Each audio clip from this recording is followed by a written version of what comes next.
முதலமைச்சர் விஜய் நடிப்பில் உருவாகியுள்ள 69வது திரைப்படமான ஜனநாயகன் தமிழகம் முழுவதும் இன்று வெளியாகியிருக்கிறது. இதுகுறித்த கூடுதல் விவரங்களை வழங்குவதற்காக எமது செய்தியாளர் மணிகண்டன் இணைந்திருக்கிறார். வணக்கம் மணிகண்டன், முழு விவரங்களை பதிவு செய்யலாம்.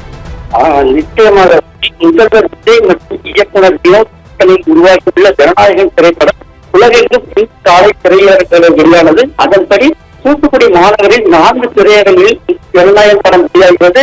அதன் ஒரு பகுதியாக தூத்துக்குடி கிளியோபட்ரா திரையரங்கில் திரைப்படம் வெளியானதை தொடர்ந்து இந்த தியேட்டருக்கு மீன்வளத்துறை அமைச்சர் ஸ்ரீநாத் வெளியிட்டிருந்தார். அப்போது அமைச்சர் ஸ்ரீநாத்தை ரசிகர்கள் ஆரவாரத்துடன் ஆட்டம் பாட்டத்துடன் மேல தாளமுடன் உற்சாகமாக வரவேற்றார்கள். அப்போது திரையரங்கு வாயில் படம் வெளியாகுவது குறித்து பிரம்மாண்ட கேக் தயார் செய்யப்பட்டிருந்தது. அதனை அமைச்சர் ஸ்ரீநாத் வெற்றினார். அதன் பின்பு தியேட்டரில் ரசிகர்களுடன் அமர்ந்து திரைப்படத்தை கண்டார். அப்போது ஸ்கிரீன்ல முதல்வர் விஜயின் பழைய திரைப்படங்களின் பாடல்கள் ஒலிக்கப்பட்டது.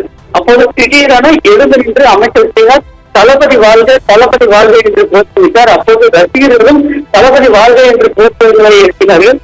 தியேட்டரில் மிகவும் உற்சாகத்துடன் படத்தை கண்டறிந்து வருகிறார்கள். விவரங்களை வழங்கியமைக்கு நன்றி மணிகண்டன்.